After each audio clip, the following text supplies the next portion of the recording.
Hi, our journey will begin in Minecraft. We will use Minecraft to assess a student's knowledge of hemodynamics and various blood flow patterns in relationship to the vessel size, radius, and length. We will travel through the aorta as red blood cells.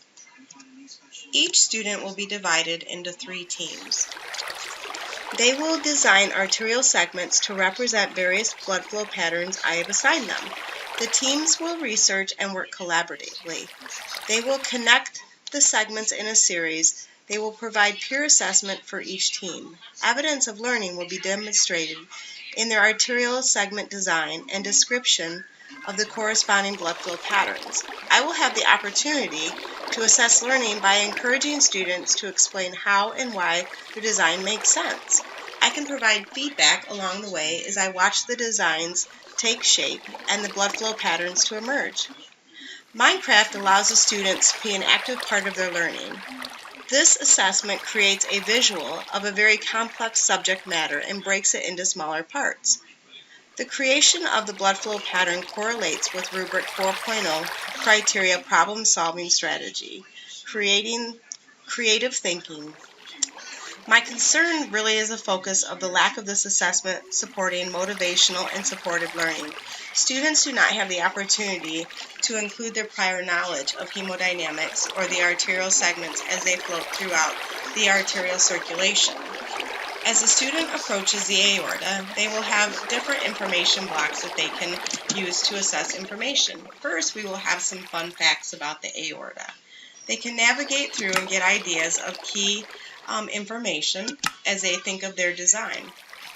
Next, they will be able to access the information block that holds all the information to their teams and what they will be doing throughout their teams and what their segments will look like. I am Team 0, and I created the aorta in a healthy laminar flow state.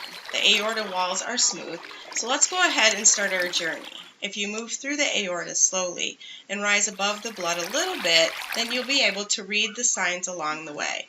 Keep in mind, keep close attention to the blood flow patterns. So laminar flow flows through healthy, smooth walls. This is the aorta, and as we flow down the aorta, we can see that the blood flow patterns change as the aorta courses along. Here we'll be able to see a branch in the aorta. And as we move past this branch, we can see that blood flow patterns as we near this corner start to increase. Students will be able to make their design, but their research will have to be included so that they can understand how their design will affect those blood flow patterns. As I approach this area, I included some branching in my aorta. But I also realized that that branching also makes a shape and change in the blood flow patterns. Blood flow at this point is going to choose a path of least resistance. Let's assume that this path is the path of least resistance, as we notice that it gets a little wider at the exit point.